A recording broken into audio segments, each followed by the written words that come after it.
दोस्तों, मेरा YouTube channel teaching world mathematics solutions में आपका पुनः स्वागत है। आज एक्सरसाइज 3.2 का सॉल्व करेंगे। 3.2 को इससे पहले एक्सरसाइज पे जाए, थोड़ा सा इंट्रोडक्शन देख ले। इस एक्सरसाइज में आखिर पढ़ना क्या है हमें, ठीक है। तो हमें आज पढ़ना है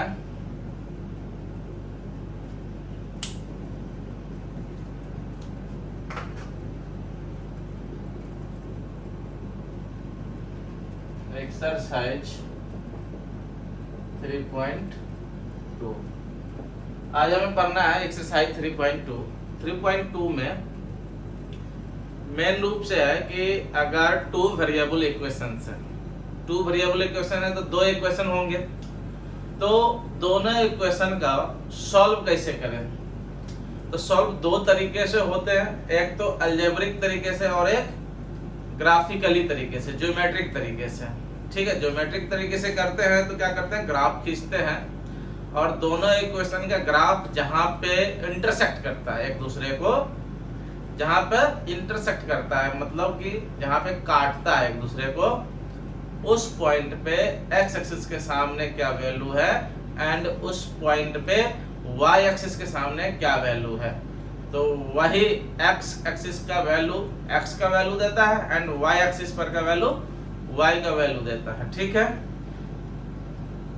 तो इस एक्सरसाइज में हमें टू वेरिएबल्स वाले इक्वेशंस का जो पेयर होगा उन दोनों को ग्राफिकली यानी कि ज्योमेट्रिक तरीके से सॉल्व करने का दिया गया है, ठीक है। हम कैसे सॉल्व करेंगे, अगर मान लो कि दो इक्वेशंस दिया हुआ है तो उसको हम जब ग्राफ खींचेंगे तो इंटरसेक्ट करेगा या पैरेलल चला जाएगा या कोइंसिडेंट होगा, ठीक है। ये हम इक्वेशन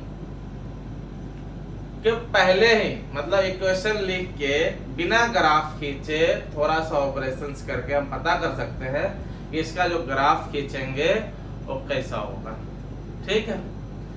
तो हमारा इक्वेशंस किस फॉर्म में होता है, जो लीनियर इक्वेशंस होता है वो होता है a1x plus b1y equal to c1 के फॉर्म में।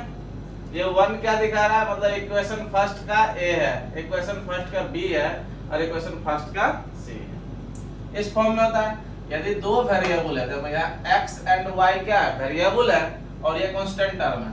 तो x एंड y वेरिएबल है मींस क्या, टू वेरिएबल है। तो टू वेरिएबल इक्वेशन को सॉल्व करने के लिए हमें दो इक्वेशन चाहिए। तो अभी हमने एक इक्वेशन लिख दिए हैं, ये 1 क्या शो कर रहा है फर्स्ट इक्वेशन को। दूसरा इक्वेशन क्या हो जाएगा, a2x plus b2y equal to c2। यहाँ 2 क्या शो कर रहा है, दूसरे इक्वेशन को शो कर रहा है, ठीक है। और a क्या है, x का कोएफिशिएंट x है, सॉरी a क्या है, x का कोएफिशिएंट, b क्या है, y का कोएफिशिएंट और c क्या है, कांस्टेंट वैल्यू है, ठीक है। हम ये दोनों इक्वेशन, ये इक्वेशन एक है और ये दूसरा इक्वेशन है, इन दोनों इक्वेशन का जो ग्राफ खींचेंगे वो किस तरह का होगा। इन दोनों इक्वेशन का जो ग्राफ खींचेंगे तो एक इक्वेशन का ग्राफ मान लेते हैं कि ये गया, ठीक है, और दूसरे इक्वेशन का ग्राफ मान लेते हैं कि ये गया, ठीक है।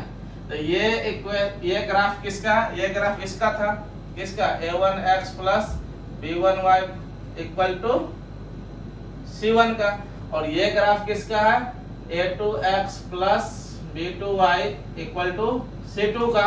अब देखो कि इस इक्वेशन का ग्राफ ऐसे गया, इस इक्वेशन का ग्राफ ऐसे आया, तो दोनों इंटरसेक्ट कहाँ पे किया, यहाँ पे किया है। तो यहाँ पे x के सामने देखेंगे तो कुछ ना कुछ वैल्यू आएगा एंड y के सामने भी देखेंगे तो कुछ ना कुछ वैल्यू आएगा। जो भी वैल्यू आएगा वही x एंड y का क्या हो जाएगा, वैल्यू हो जाएगा, ठीक है। कुछ ना कुछ वैल्यू आएगा। अब हो सकता है कि इन दोनों इक्वेशन का ग्राफ क्या आ जाए, इन दोनों इक्वेशन का ग्राफ पैरेलल आ जाए। मान लो कि इस इक्वेशन का ग्राफ खींचे, ये आया, और इस इक्वेशन का ग्राफ खींचे तो ये आया। ठीक है, इस इक्वेशन का ग्राफ ये है, a1x plus b1y equal to c1, और ये ग्राफ किसका है, a2x plus b2y equal to c2 का।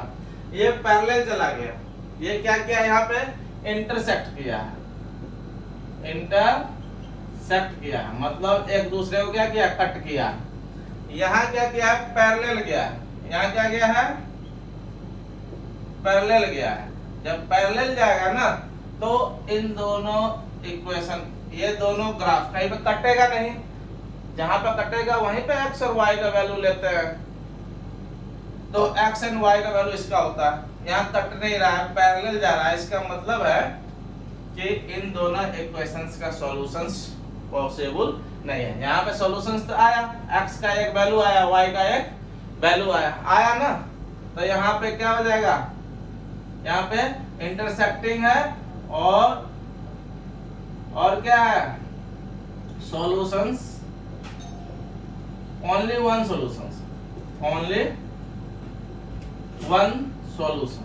ओनली वन सॉल्यूशन क्यों लिखे, क्योंकि x का एक ही पॉइंट पे ना कहीं पे कट रहा है और y के एक पॉइंट पे, तो x का एक वैल्यू आएगा y का, यहाँ पे कहीं कट ही नहीं रहा है, तो क्या हो जाएगा, नो सॉल्यूशन, नो सॉल्यूशन, कोई सॉल्यूशन नहीं होगा इस तरह के इक्वेशंस का। ठीक है, हो सकता है कि ग्राफ, ये x एक्सिस है, ये y एक्सिस है, ठीक है, एक इक्वेशन का ग्राफ ये आया, ठीक है, यानी कि ये है a1x plus b1y equal to c1, और दूसरे इक्वेशन का ग्राफ खींचे तो इसी के ऊपर चला गया, दूसरे इक्वेशन का ग्राफ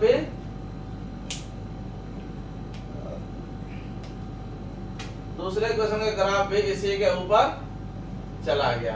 तो देखो हर पॉइंट पे काट रहा है ना एक दूसरे को, हर पॉइंट पे काट रहा है, इसका मतलब है कि ये क्या है, कोइंसिडेंट है, कोइंसिडेंट है, मतलब क्या, एक दूसरे के ऊपर चढ़ा हुआ है, संगत है, एक दूसरे पे क्या है, कोइंसिडेंस है, यानी कंसिस्टेंस है, इसके साथ वो भी जा रहा है। ठीक है, तो इस स्थिति में क्या होगा, हर एक पॉइंट पे काट रहा है, बहुत सारे पॉइंट पे काट रहा है, तो सॉल्यूशंस कितने हो जाएंगे, सॉल्यूशंस हो जाएंगे इनफाइनाइट। क्या हो जाएगा, इनफाइनाइट सॉल्यूशंस, इनफाइनाइट सॉल्यूशन हो जाएंगे, यानी कि मैनी सॉल्यूशंस, मैनी सॉल्यूशंस, बहुत सारे सॉल्यूशंस हो जाएंगे। ठीक है, इसी पे a1x plus b1y equal to c1 है, इसी पे क्या है, a2x plus b2y equal to c2 है। दोनों ग्राफ, दोनों इक्वेशन का ग्राफ एक दूसरे पे चढ़ के जा रहा है। ठीक है, हमें ये तो ग्राफ खींचने के बाद पता चला, ये ग्राफ खींचने के बाद चला कि एक दूसरे को इंटरसेक्ट कर रहा है, या एक दूसरे के पैरेलल जा रहा है, या एक दूसरे के ऊपर कोइंसिडेंट हो रहा है। ठीक है, हम बिना ग्राफ खींचे भी पता कर सकते हैं कि इसका ग्राफ कैसा होगा, बिना ग्राफ खींचे ही पता कर सकते हैं कि ग्राफ कैसा होगा। ठीक है,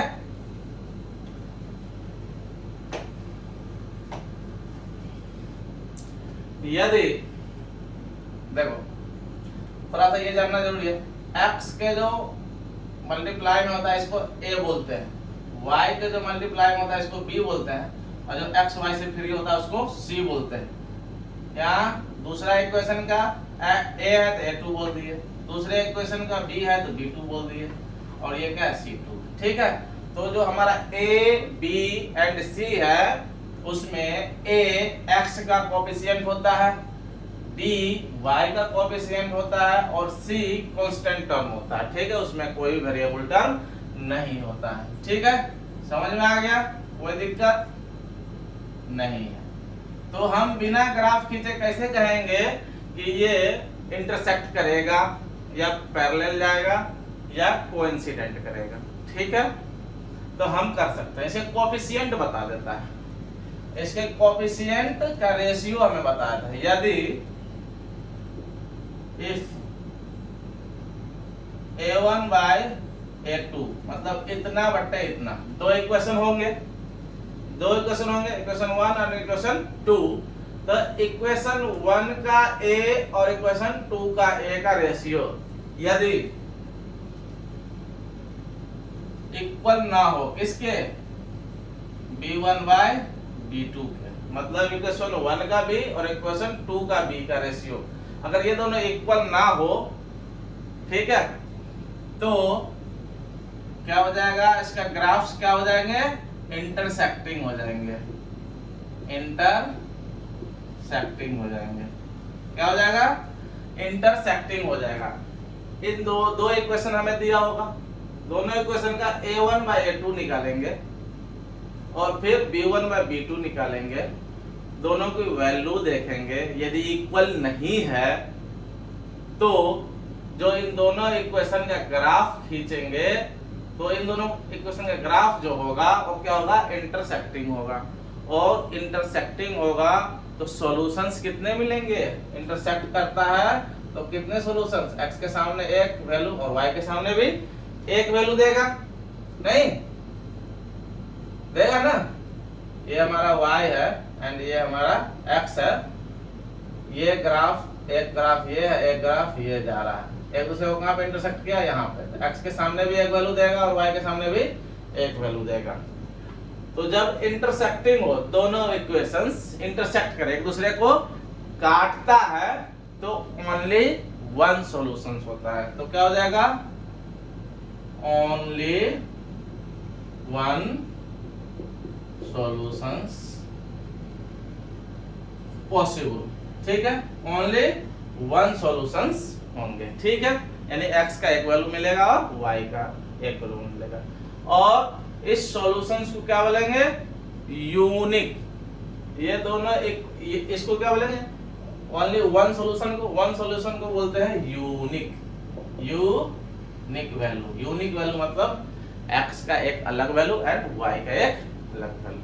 ठीक है, ये तो हो गया a1 बाय a2 निकालेंगे एंड b1 बाय b2 निकालेंगे। अगर इक्वल नहीं हुआ तो इंटरसेक्टिंग हुआ, इंटरसेक्टिंग हो जाएगा तो एक सॉल्यूशंस मिलेगा और उसी को क्या बोलते हैं? Unique value. ठीक है, यदि हम a1 बाय a2 निकाल दें एंड b1 बाय b2 निकाल दें और देखें दोनों को वैल्यू को, ये दोनों इक्वल हो गया। अब क्या करेंगे भाई? तब हम c1 बाय c2 भी निकाल के देखेंगे, c1 बाय c2 यानी इतना बट्टे इतना भी निकाल के देखेंगे और देखेंगे कि ये भी इक्वल हो गया। हो सकता है ऐसा, ठीक है?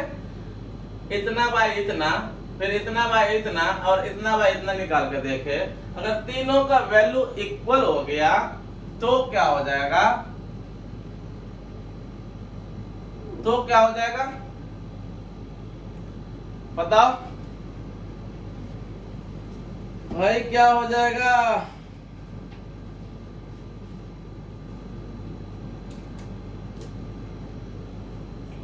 तो हमारा ये हो जाएगा, तीनों इक्वल हो जाए तो क्या हो जाएगा? तब हो जाएगा हमारा कोइंसिडेंट हो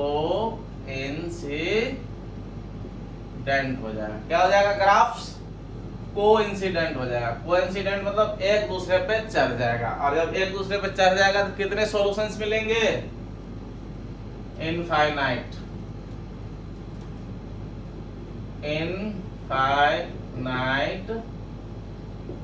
सॉल्यूशंस। ठीक है, इनफाइनाइट सॉल्यूशंस मतलब क्या? मैनी सॉल्यूशंस नहीं। ये अगर तीनों इक्वल हो जाए, a1 by a2, b1 by b2 and c1 by c2 तीनों इक्वल हो जाए तो ग्राफ जो खींचेंगे दोनों इक्वेशन का ग्राफ जो खींचेंगे ये हमारा x है और ये y है। ग्राफ खींचेंगे, एक ग्राफ मान लो ऐसे आया एक इक्वेशन का, तो दूसरे इक्वेशन का ग्राफ भी इसी के ऊपर चढ़ के आएगा। यानी कि बहुत सारे पॉइंट पे एक दूसरे को क्या कर रहा है, काट रहा है, हर एक पॉइंट पे काट रहा है, लाखों पॉइंट पे काट रहा है, तो लाखों सॉल्यूशंस हो जाएंगे। ठीक है, यदि a1 बाय a2 निकाले, ठीक है, और b1 बाय b2 निकाले, देखे तो ये दोनों इक्वल हो गया। अगर इक्वल नहीं होगा तो ये कंडीशन आ जाएगा इंटरसेक्टिंग वाला, ये दोनों इक्वल हो गया। और c1 बाय c2 निकाले, अगर ये भी इक्वल हो जाएगा तो ये कंडीशन आ जाएगा। लेकिन ये इक्वल ना हो, यही पॉसिबल है ना, या तो दोनों इक्वल हो जाए, या फिर ये दोनों इक्वल हुआ तो ये भी इक्वल हो जाए, या फिर ये दोनों इक्वल हुआ तो ये इक्वल ना हो, यही हो सकता है ना। तो क्या हो जाएगा, इस कंडीशन में a1 by a2 b1 by b2 equal हो जाए and is not equal to c1 by c2 हो जाए, तो क्या हो जाएगा भाई, तो पैरेलल ग्राफ्स हो जाएंगे। तो ग्राफ्स कैसा हो जाएगा, पैरेलल हो जाएगा। पैरेलल हो जाएगा तो सॉल्यूशंस होगा, कहीं पे कटेगा ही नहीं ग्राफ। पैरेलल हो जाएगा तो कहीं कटेगा, ये x है एंड ये y है, एक इक्वेशन का ग्राफ ऐसे चला गया, दूसरे इक्वेशन का ग्राफ ऐसे चला गया, पैरेलल, तो कहीं कटेगा ही नहीं। ठीक है, तो सॉल्यूशन संभव ही नहीं होगा। तो क्या हो जाएगा, नो सॉल्यूशन, कोई सॉल्यूशन नहीं होगा, नो सॉल्यूशन। मतलब इन दोनों इक्वेशन का सॉल्यूशन संभव ही नहीं है, दोनों को सॉल्व नहीं कर सकते। सॉल्व नहीं कर सकते मतलब x एंड y का वैल्यू नहीं निकाल सकते। ये जो हमारा इक्वेशन है, इसका अगर ये इस कंडीशन को फॉलो कर रहा है, a1 बाय a2 निकाले, इक्वल हो जाए b1 बाय b2 के, और इक्वल ना हो c1 बाय c2 के, a1 by a2 b1 by b2 equal हो जाए और c1 बाय c2 इक्वल ना हो, तो ग्राफ्स जो होगा इसका पैरेलल होगा, और जब पैरेलल हो जाएगा तो सॉल्यूशंस क्या हो जाएंगे, संभव नहीं होंगे। मतलब क्या है, इन दोनों को सॉल्व नहीं किया जा सकता, अलजेब्रिकली भी नहीं सॉल्व कर सकते। ठीक है, किसी भी रूल से इन दोनों को सॉल्व नहीं कर सकते अगर इसको फॉलो कर रहा है।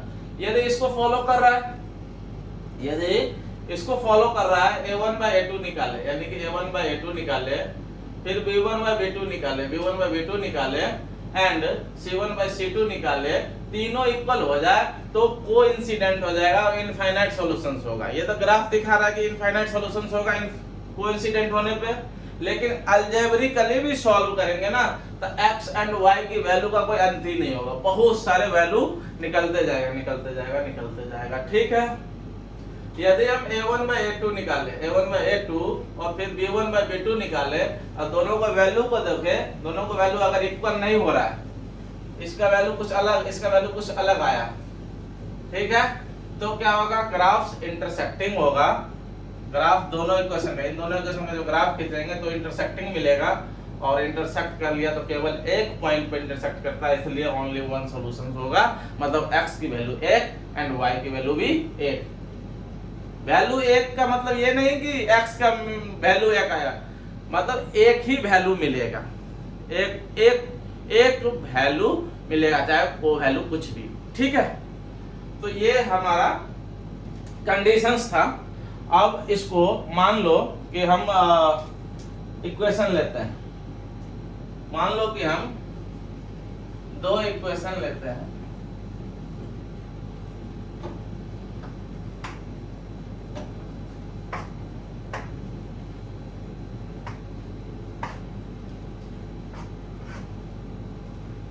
अब देखो एक इक्वेशन है x plus 3y equal to 6, x plus 3y equal to 6, ये हमारा एक इक्वेशन है। ठीक है, और दूसरा इक्वेशन हम लेते हैं 2x minus 3y equal to 12, 2x minus 3y equal to 12, ये इक्वेशन नंबर 2 है। तो देखो ये इक्वेशन नंबर 1 है, तो यहाँ a1 कितना है, x के गुना में जो होगा वो a कहलाएगा। ठीक है, इक्वेशन पहला का जो a होगा उसी को a1 बोलेंगे ना, तो x के मल्टीप्लाई में देखो कितने हैं, कुछ नहीं है, तो इसके मल्टीप्लाई में कितना होगा, 1 होगा। y के मल्टीप्लाई में ये ये B1 हो जाएगा और ये क्या हो जाएगा C1 हो जाएगा। C1 क्यों? क्योंकि पहले इक्वेशन का C है। फिर ये A2 हो जाएगा, ये B2 हो जाएगा एंड ये C2 हो जाएगा। ठीक है, हमें इसमें बताना है check graphically whether the pair of equations इतना इज कोइंसिडेंट, और ये करा कंसिस्टेंट है कि नहीं ये चेक करना है। If so solve them graphically, यदि है तो इसे ग्राफिकली सॉल्व करो। ठीक है, तो सबसे पहले हम क्या निकालेंगे, A1 बाय A2 निकालेंगे। क्या करेंगे, A1 बाय A2 निकालेंगे। देखो कितना आता है, A1 बाय A2। A1 कितना है यहाँ, पहला इक्वेशन का A कितना है, x के गुणा में कुछ नहीं था तो 1 तो था ना, तो ये है 1 बाय A2। अब देखो दूसरे इक्वेशन में A कितना है, 2 है, तो ये A2 हो गया। ठीक है, तो A1 बाय A2 कितना आया, 1 बाय 2। अब B1 बाय B2 निकालो, B1 बाय B2 निकालो, कितना आया, B1 बाय B2। तो B1 हमारा क्या है, B1 का मतलब क्या, पहले इक्वेशन का B, तो 3 है, और डिवाइडेड बाय B2 मतलब दूसरे इक्वेशन का B कितना है यहाँ भाई, -3 है, -3। ये 3 से 3 कट गया, 3 1 जा 3, 3 1 जा 3, कितना आया, -1। 1 में 1 से डिवाइड करेंगे कितना आया, -1 आया। ठीक है, तो ये -1 आया तो ये क्या हो जाएगा, कंसिस्टेंट हो जाएगा। ये क्या हो जाएगा, हम यहाँ क्या देख रहे हैं, यहाँ ये देख रहे हैं A1 by A2 is not equal to B1 by B2। यही हुआ ना, A1 बाय A2 का वैल्यू है 1/2 एंड B1 बाय B2 का वैल्यू है -1। तो क्या ये दोनों इक्वल हुआ, A1 बाय A2 का वैल्यू ये है और B1 बाय B2 का वैल्यू ये है, ये दोनों क्या इक्वल हुआ, नहीं हुआ ना। तो नहीं हुआ तो ये इस रूल को फॉलो कर रहा है, मतलब क्या, ये क्या हो जाएगा, कंसिस्टेंस होगा या नहीं होगा। ठीक है,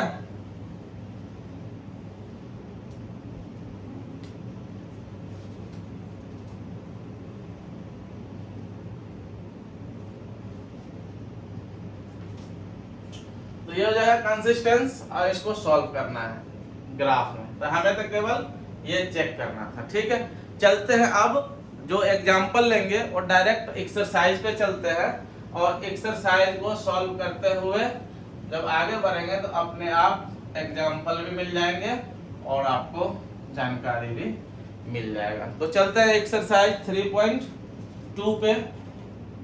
ठीक है,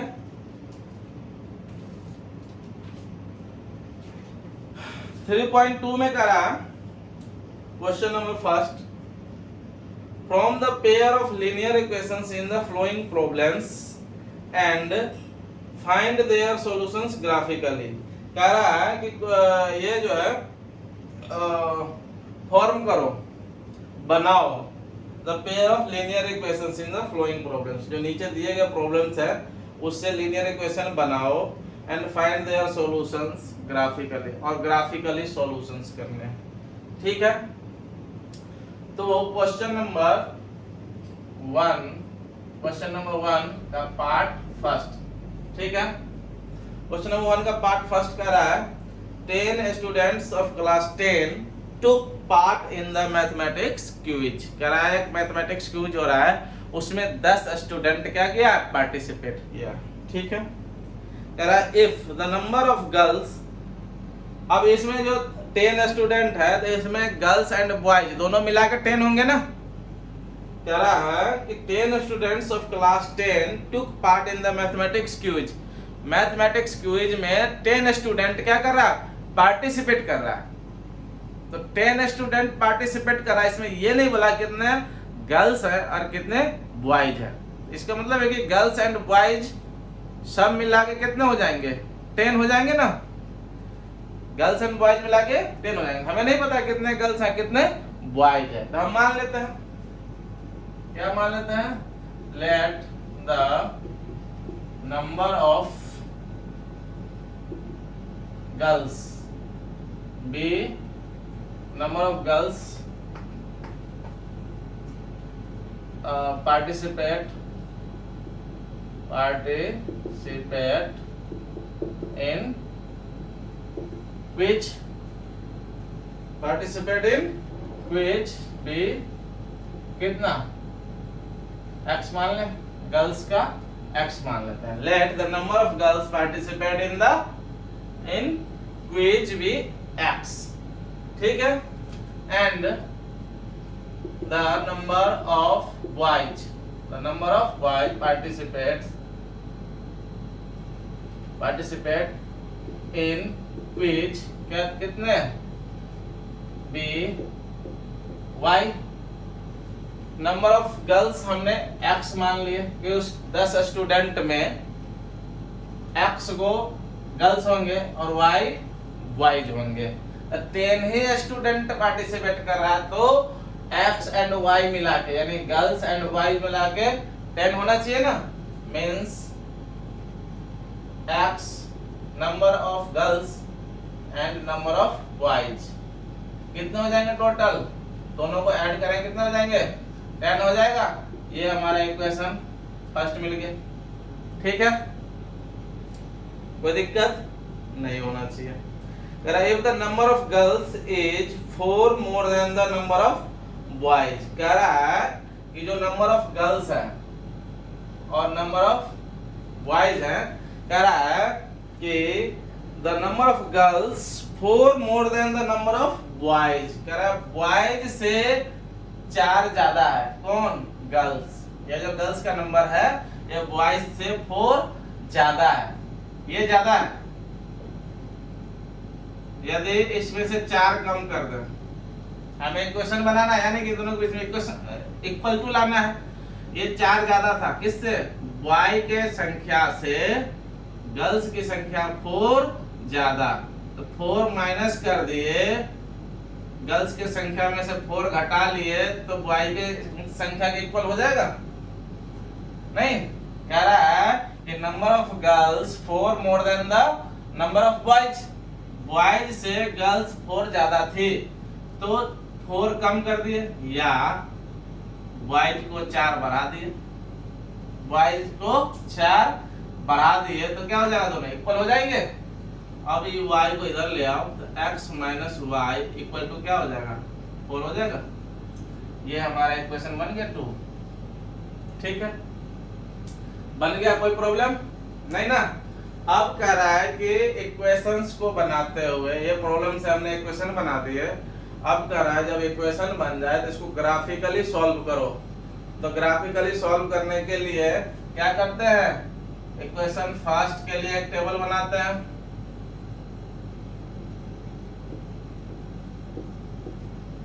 x एंड y -1 इसमें ज्यादा वैल्यू खा देते हैं 2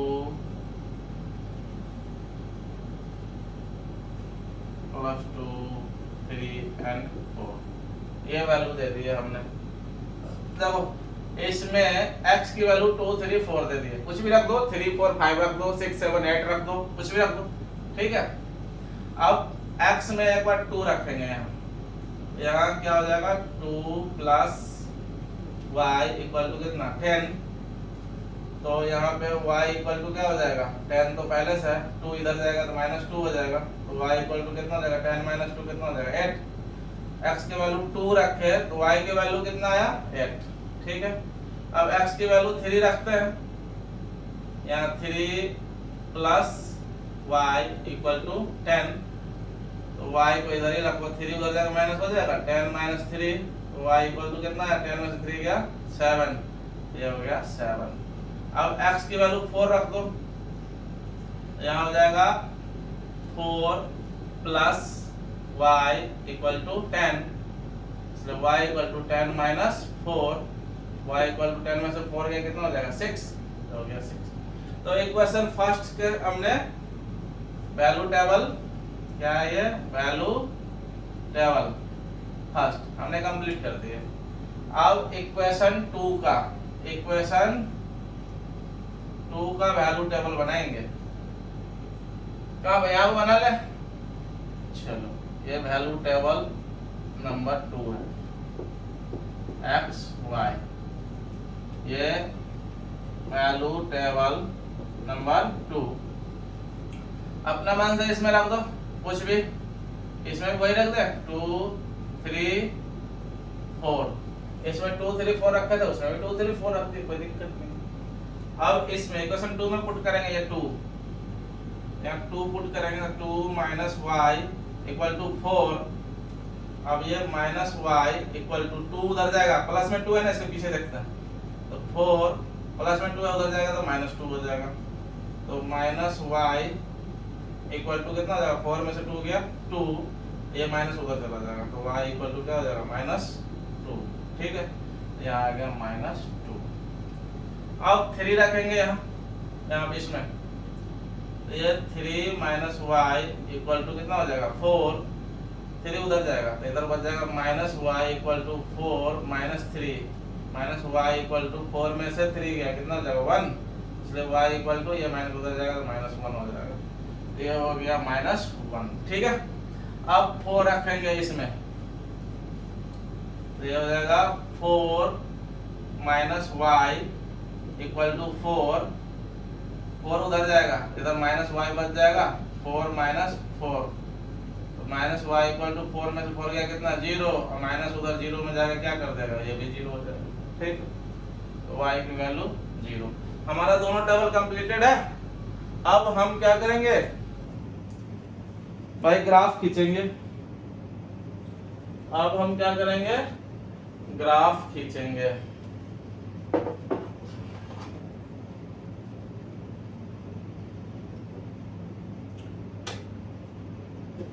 ये हमारा है एक्स एक्सिस एंड ये हमारा है वाई एक्सिस। ठीक है, ये है एक्स एक्सिस एंड ये है वाई एक्सिस। तीर देना मत भूलना, तीर नहीं दोगे नंबर कट जाएगा। ये एक्स था, इधर लिख देंगे एक्स डैश्ड एक्सिस, और यहाँ भी तीर दे दो, मतलब वैल्यू का अंत नहीं है, ये हो जाएगा वाई डैश्ड एक्सिस। ठीक है, यहाँ से शुरुआत हुआ y का चलना भी, और यही शुरुआत हुआ x का चलना भी। y में ऊपर जाते हैं प्लस, x में राइट साइड जाता है प्लस, x में लेफ्ट साइड जाता है माइनस, y में नीचे आता है तो माइनस। ठीक है, हमें वैल्यू कहाँ से कहाँ चल रहा है, 2 3 4, x में ज्यादा से ज्यादा 4 है, और y में देखो कितना है, ज्यादा से ज्यादा 8 है, और माइनस में भी है, तो हमें x में 4 तक खींच लेते हैं इधर प्लस में। ठीक है, तो ये इतनी दूरी को 1 मान लें, फिर उतना ही दूरी थोड़ा आगे चले जाए, ये 2 हो जाएगा, फिर उतना ही दूरी अंदाज से जाए, ये हो जाएगा 3, और उतना ही दूरी थोड़ा सा आगे चले जाए, हो जाएगा 4, थोड़ा और आगे जाए तो मिलेगा 5। इस तरह से चलते जाएगा। और y में हमें कितने लेने हैं, 8 तक जाएगा, प्लस 8 तक है ना, तो y में ये देखो इतना दूरी को हमने 1 मान लिया, ये हो गया 1। ठीक है, फिर इतना ही दूरी और ऊपर जाओ, ये हो जाएगा 2, फिर इतना ही दूरी ऊपर जाओ, हो जाएगा 3, फिर उतना ही दूरी ऊपर जाओ, हो जाएगा 4, फिर उतना ही दूर ऊपर जाओ, ये हो जाएगा 5, फिर ऊपर जाओ, ये हो जाएगा 6, फिर उतना ही दूर ऊपर जाओ, ये हो जाएगा 7, फिर उतना ही दूर ऊपर जाओ, ये हो जाएगा 8, फिर उतना ही जाओ 9, फिर उतना ही जाओ 10। ठीक है, हमें तो 8 तक ही लेना था, ये 1 हो गया, ये 2 हो गया, ये 3 हो गया, ये 4, ये 5, ये 6, 7, 8, 9, 10। ठीक है, अब वैल्यू पुट करते हैं भाई। माइनस में भी -2 तक है, y में है, y में -2 तक है, तो नीचे भी आएंगे, उतना ही दूरी नीचे आ जाएंगे। ठीक है, ये हो जाएगा -1, और ठीक उतना ही दूरी नीचे आ जाएंगे, ये हो जाएगा -2। ठीक है, कोई प्रॉब्लम, यहाँ पे 0 0 है दोनों का। अब लो x की वैल्यू 2, तो y में कहा जाना है 8 तक जाना है भाई। x की वैल्यू 2,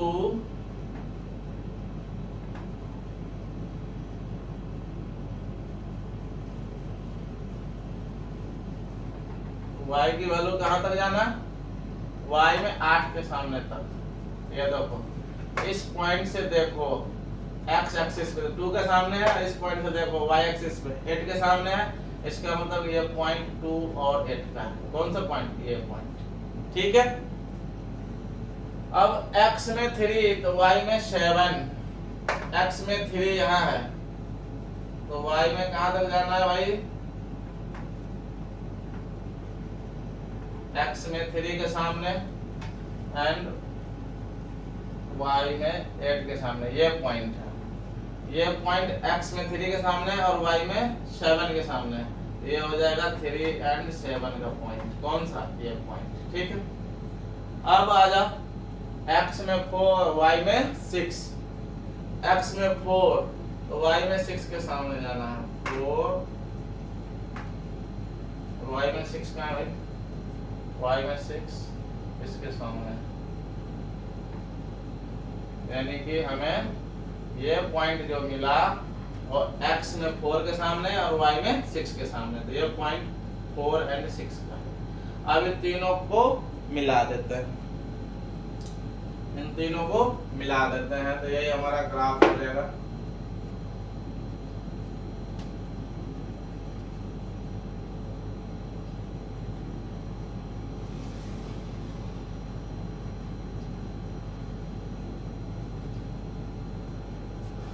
ये हमारा ग्राफ मिला। ये किस वैल्यू से ग्राफ खींचाया है, इस वैल्यू से, और ये पैदा कहां से हुआ था, इस इक्वेशन से। तो इस इक्वेशन का ग्राफ ये है, यानी कि x + y = 10 का ग्राफ ये है। x + y = 10 का ग्राफ हो गया। ठीक है, अब हमें, अरे रिमोट कहां गया,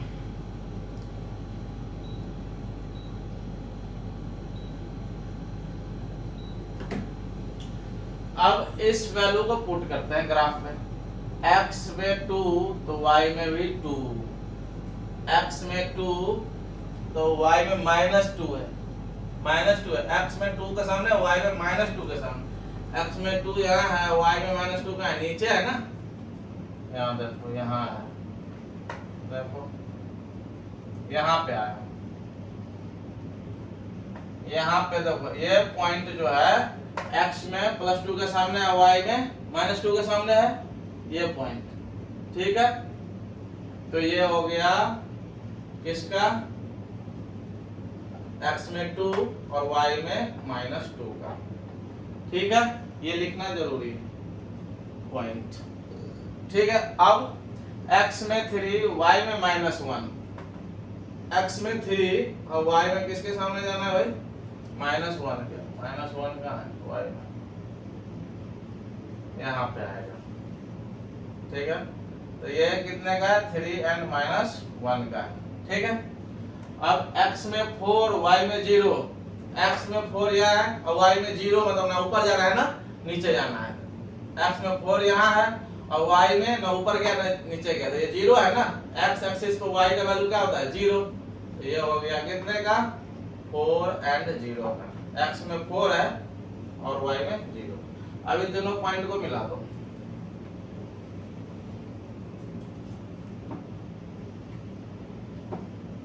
ये स्केल तो काफी बड़ा हो गया।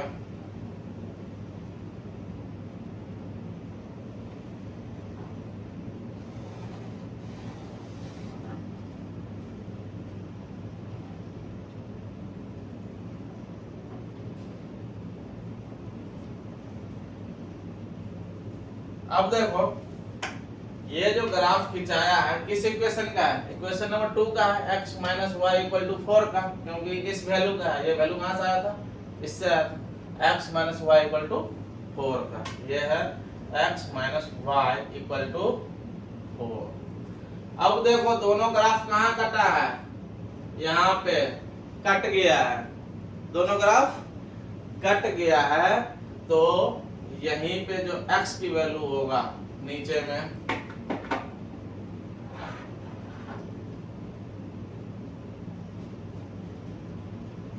देखो x में कितने के सामने कटा और y में कितने के सामने कटा।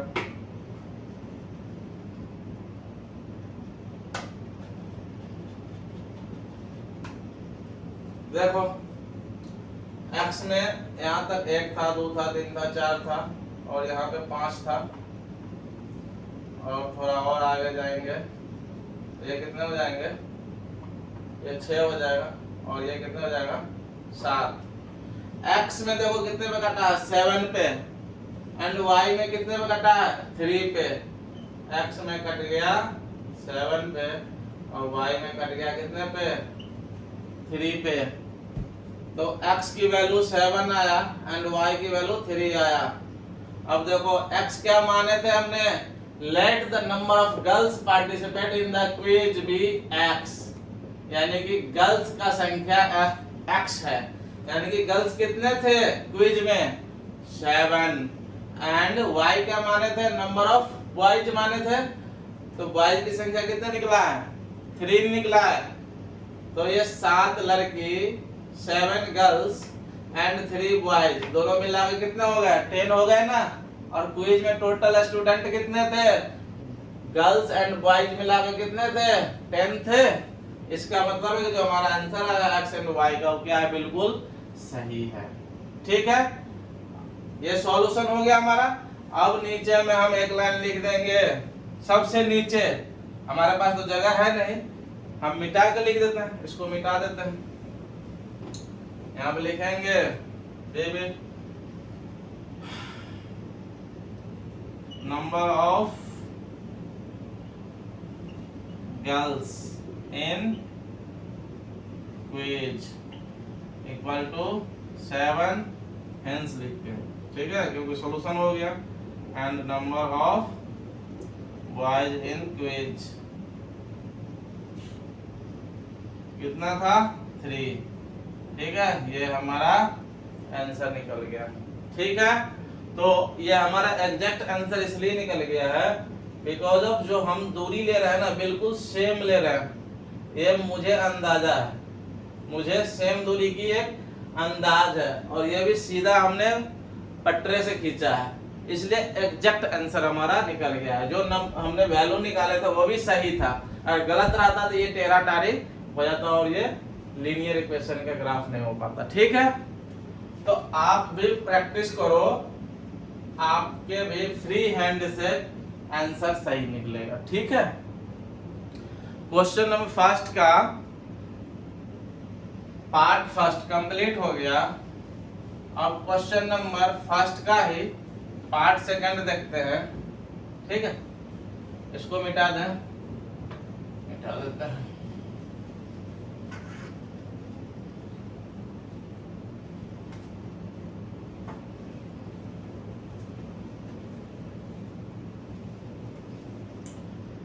क्वेश्चन नंबर सेकंड का क्या कह रहा है, प्रॉब्लम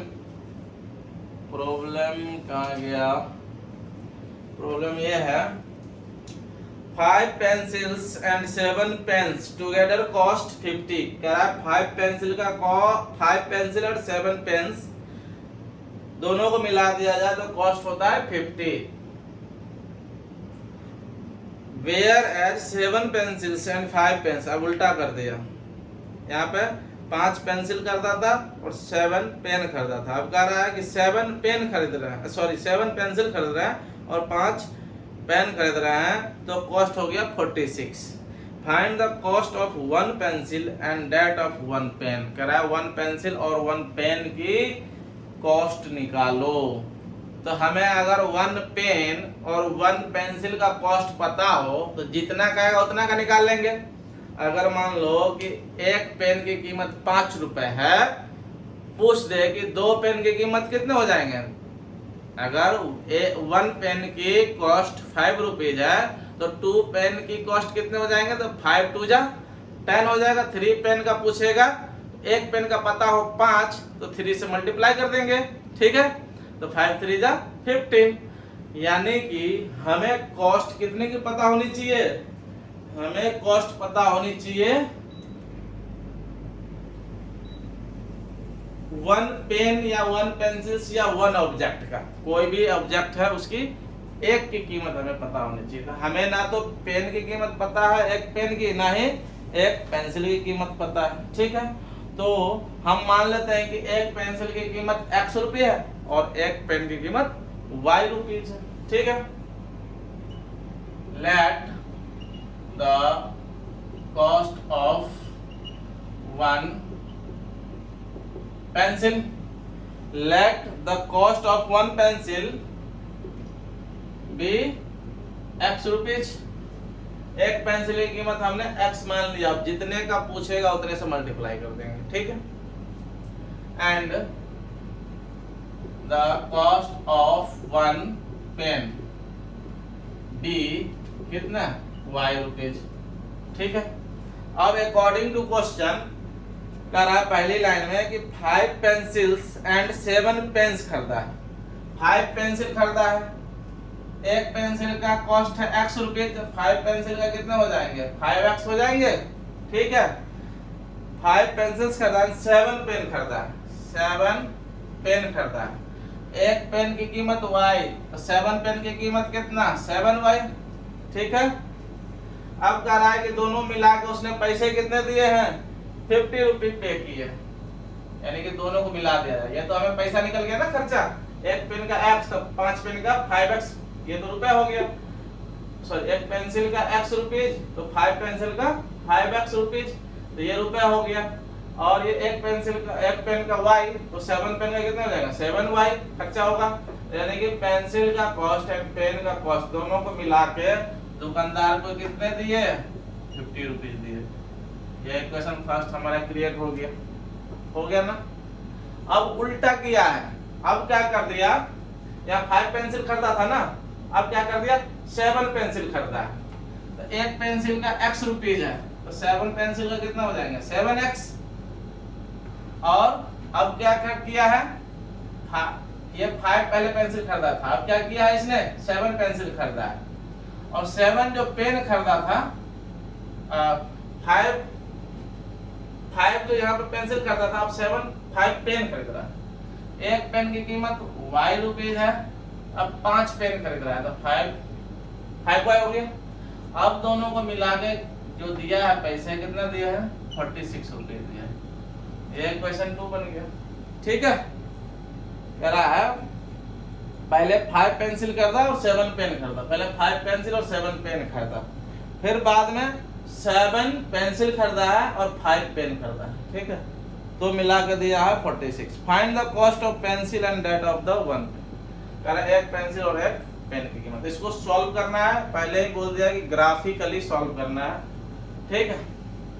अभी तो हम अलजेब्रिकली सॉल्व करना सिखाया ही नहीं कि दोनों इक्वेशन को बिना ग्राफ के कैसे सॉल्व करेंगे, नहीं सिखाया ना। अभी तो हमने केवल और केवल ग्राफ के माध्यम से, ठीक है, ग्राफिकली कैसे सॉल्व करेंगे वो बताया। अब नेक्स्ट एक्सरसाइज में जाएंगे तो हमें अलजेब्रिकली कैसे सॉल्व करते हैं वो बताते हैं। उसका 5 रूल्स हैं, ठीक है, किसी भी रूल से सॉल्व कर सकते हैं। तो हम अभी ग्राफिकली सॉल्व कर रहे हैं, हमें टेबल फर्स्ट एंड सेकंड बनाना पड़ेगा ना। इसके लिए टेबल फर्स्ट बनाते हैं, x y, ये हो गया टेबल फर्स्ट, एंड ये हो जाएगा हमारा x y टेबल सेकंड, ठीक है। अब x में अपना मन से कोई वैल्यू पुट करते हैं, ठीक है। अगर हम इसमें 3 पुट कर दें, ठीक है, उसके बाद यदि हम इसमें -4 पुट कर दें, ठीक है, एंड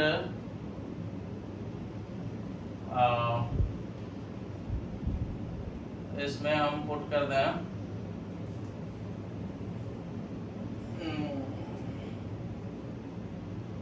और कितना पुट कर दे,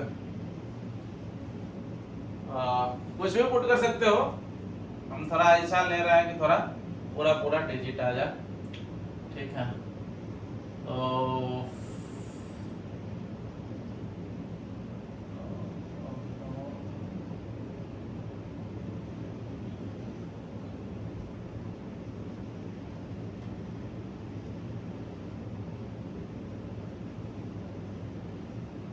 चलो इसमें हम 2.5 लेते हैं, ठीक है। 2.5 लेते हैं, 4.5 लेते हैं, चलो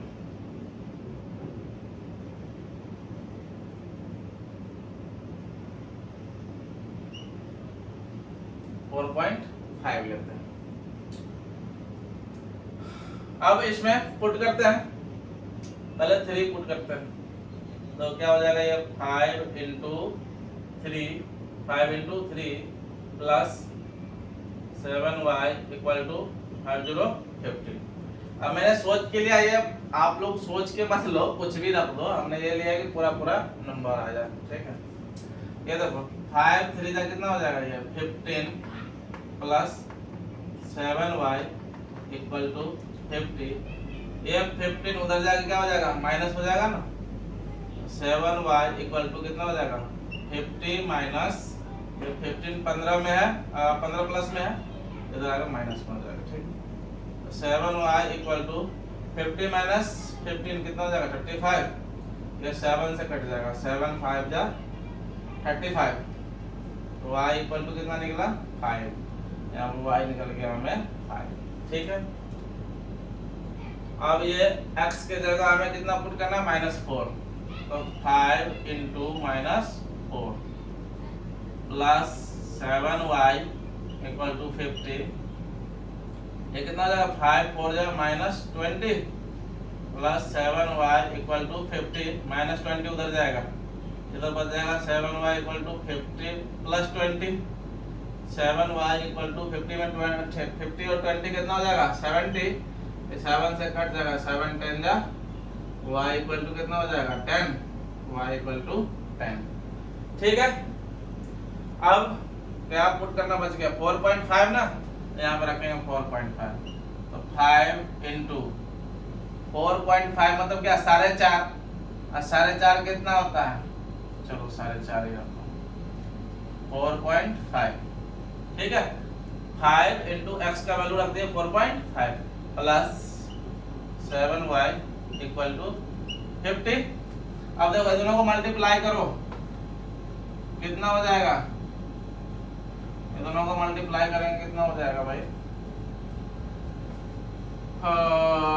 ये दोनों को मल्टीप्लाई करेंगे बन जाएगा 20 और 25 यानी कि 2.5, 5 जा 25, 5 4 जा 20 और 2 22, ठीक है।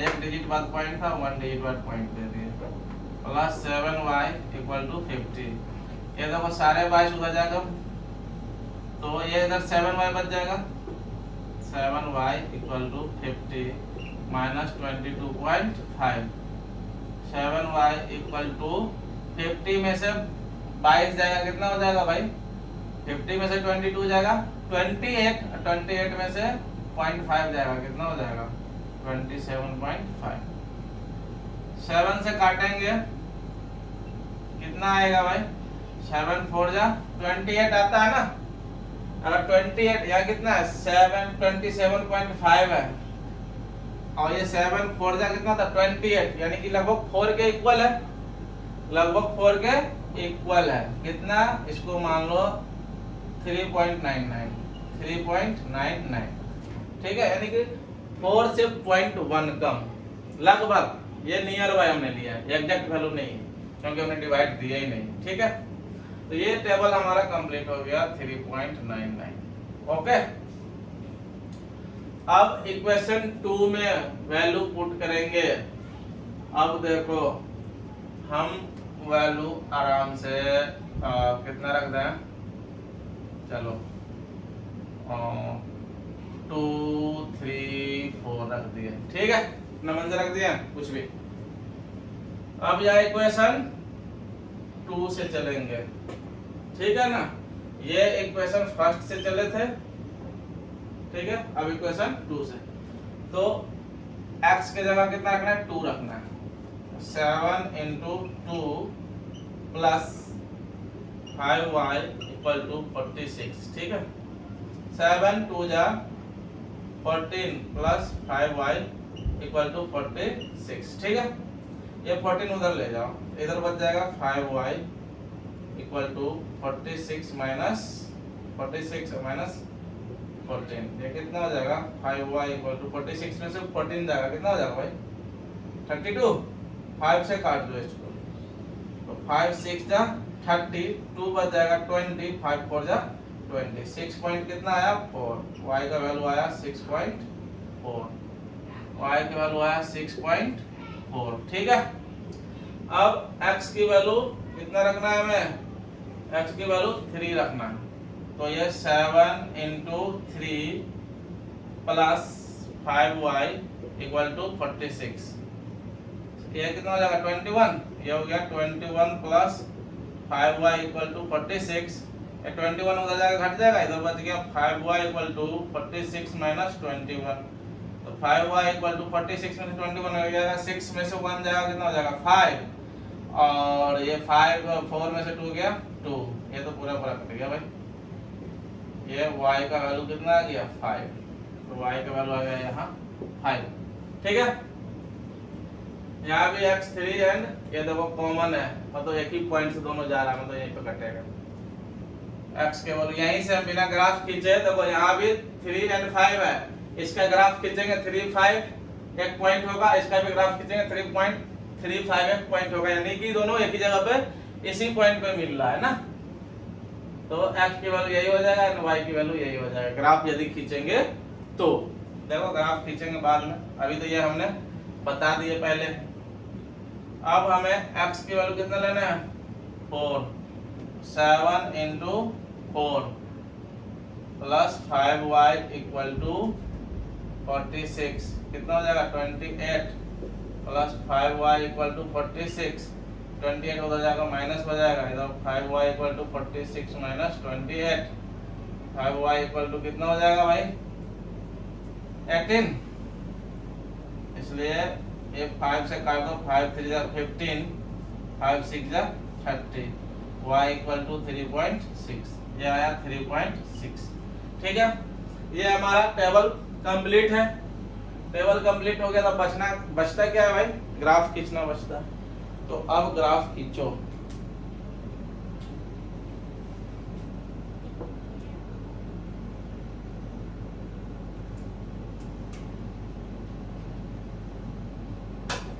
ये हमारा है x एक्सिस एंड ये हमारा है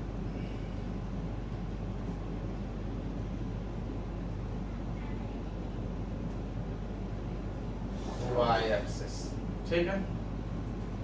ये हमारा हुआ x एक्सिस, ये हमारा है y एक्सिस, ये तीर का चिन्ह देना मत भूलना, ये हो जाएगा x डैश्ड एक्सिस एंड ये हमारा हो जाएगा y डैश्ड एक्सिस, ठीक है। अब देखो x में ज्यादा से ज्यादा वैल्यू कहाँ जा रहा है, x में ज्यादा से ज्यादा 4.5 जा रहा है प्लस में, यानी कि 5 तक खींच लेते हैं x में, ये 0 0 है, यहाँ से यहाँ इसको 1 मानो, यहाँ से उतना ही आगे जाओ तो ये हो जाएगा 2, उतना ही आगे जाओ तो ये हो जाएगा 3, उतना ही आगे जाओ तो ये हो जाएगा 4 एंड उतना ही आगे जाओ तो ये मिलेगा 5, ठीक है। और y में देखो ज्यादा ज्यादा कहाँ जा रहा है भाई, y में +10, इससे ज्यादा नहीं है कोई वैल्यू, तो y में 10 ऊपर जाना है, यहाँ से यहाँ इतना को 1 मान लिए, फिर ये उतना ही ऊपर जाएंगे तो ये हो जाएगा 2, फिर उतना ही आगे जाएंगे तो ये मिलेगा हमें 3, उतना ही ऊपर जाएंगे तो ये मिलेगा 4, फिर ये 5, फिर ये 6, फिर ये 7, फिर ये 8, फिर ये 9, फिर ये 10, ये है 1, ये है 2, ये है 3, ये है 4, ये है 5, 6, 7, 8, 9, 10। ठीक है। माइनस में देखो कहां पे भाई, x में -4 है, x में -4 आया था, लिए थे हमने। चलो x में -4 लेना है, तो ये हो जाएगा -1, थोड़ा दूरी ज्यादा लिया गया है, -2, ये हो जाएगा -3, एंड ये हो जाएगा -4। छोटा हो गया, नहीं दिख रहा होगा, ठीक है। और ये है -2। अब ग्राफ y में कोई भी माइनस नहीं है, तो y में माइनस खींचने की कोई जरूरत है नहीं, ठीक है। अब टेबल को बैठाते हैं इस ग्राफ पे, x में 3, y में 5, x में 3, तो y में कहाँ जाना है भाई, 13 लाइन हो रहा है, x में 3, तो y में हमें 5 के सामने जाना है, 13 लाइन हो गया। फिर से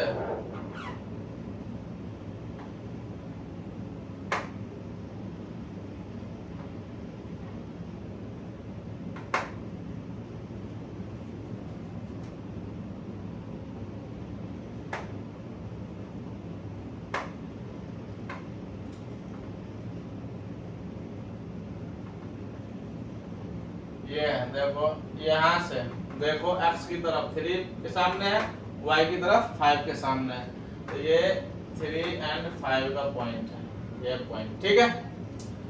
अब x में -4, तो y में 10, देखो x में -4, तो y में 10। सीधी लाइन खींचना हो तो पहले तो ये खींच दे, y में 10 के सामने और x में 4 के सामने, ठीक है।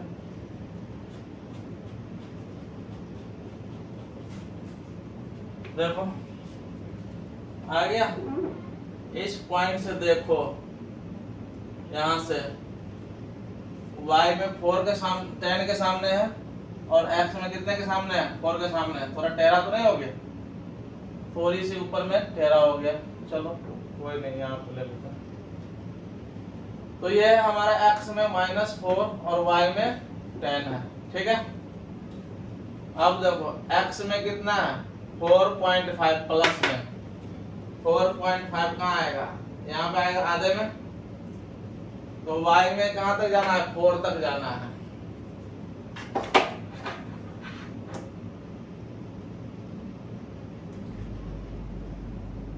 ये हमारा है 4 तक जाना है y में, y में 4, यहाँ 4 से थोड़ा सा नीचे,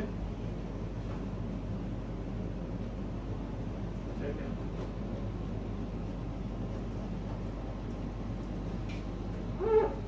यहाँ से देखो, तो ये 4.5 एंड 3.99 का, ठीक है।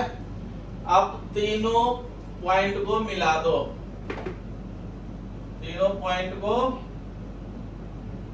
मिला दो,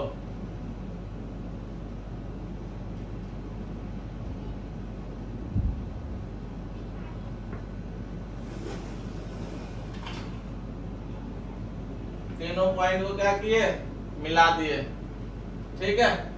थोड़ा सा गड़बड़ हो रहा है, कोई बात नहीं। तो ये जो ग्राफ हमारा खींचा है, ये किस इक्वेशन का था, इसका था 5x + 7y = 50, 5x + 7y = 50 का ग्राफ है ये, ठीक है।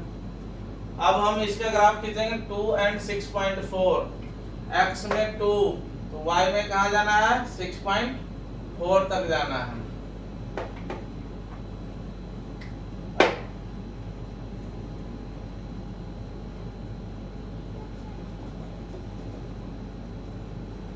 6.4 मतलब क्या, सारे 6। देखो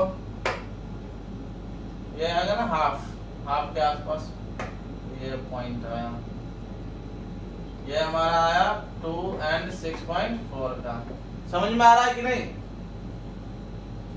आगे 3 and 5, 3 x में 3 और y में 5, ये है अगला पॉइंट हमारा, यही है 3 and 5।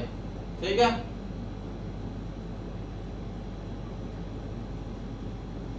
अब 4 and 3.6, 4 and 3.6, 3.6 कहाँ आएगा, 3.5 यहाँ है, 3.6 यहाँ आएगा, कहाँ, यहाँ पे। किसका ये पॉइंट है, 4 and 3.6 का। ठीक है, अब ये जो अभी हमें 3 पॉइंट मिला है, तीनों को क्या करेंगे, मिलाएंगे। इन तीनों पॉइंट को क्या कर दिए, मिला दिए। तो ये देखो ग्राफ, एक ये ग्राफ आ रहा है किसका, 7x + 5y = 46, 7x + 5y = 46 का। ये दोनों ग्राफ कहाँ पे कटा, यहाँ पे कटा ना, किस पे, 3 and 5 पे, x में 3 और y में 5 पे कटा। यहाँ से कॉमन जो वैल्यू आया था दोनों टेबल में, वहीं पे जाके कटता है। ठीक है, तो x का वैल्यू 3 आया, x का वैल्यू 3 एंड y का वैल्यू कितना आया, y का वैल्यू 5 आया। x क्या माने थे भाई, कॉस्ट ऑफ 1 पेंसिल x, तो एक पेंसिल की कीमत कितना था, 3। ठीक है, एंड y क्या माने थे, कॉस्ट ऑफ 1 पेन y, एक पेन का दाम 5 है। ठीक है, तो यहाँ पे नीचे में लिख देंगे, नीचे में लिख देंगे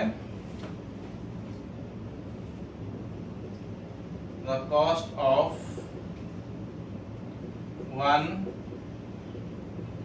पेंसिल इज कितना, एक पेंसिल का दाम, x माने थे ना पेंसिल का दाम, तो x की वैल्यू कितना आया, 3 rupees, and the cost of 1 pen कितना आया, 5 रुपीज।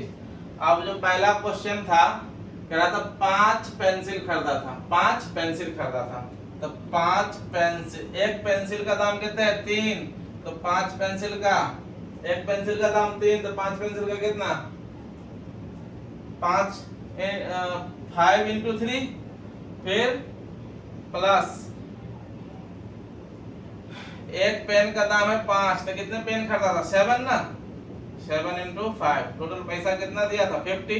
अब देखो इसको 50 होता है कि नहीं, 5 3 जा 15, अब प्लस 7 5 जा 35, कितना आया, 15 और 35 कितना आया, 50 आया कि नहीं, तभी तो उसने 50 रुपीज दिया था। ठीक है, ये हमने वेरीफाई किया है, ये लिखने की जरूरत नहीं है। ठीक है, ये हमने चेक किया कि हमारा आंसर सही है कि नहीं है, तो हमारा आंसर बिल्कुल सही है। ठीक है, ये हमारा क्वेश्चन नंबर फर्स्ट कंप्लीट हो गया, एक्सरसाइज 3.2 का। अब क्वेश्चन नंबर 2 नेक्स्ट वीडियो में देखेंगे, क्योंकि वीडियो काफी बड़ा हो गया है, 1 घंटे के आसपास का वीडियो हो गया है। तो मिलते हैं नेक्स्ट वीडियो में, तब तक के लिए धन्यवाद, थैंक यू।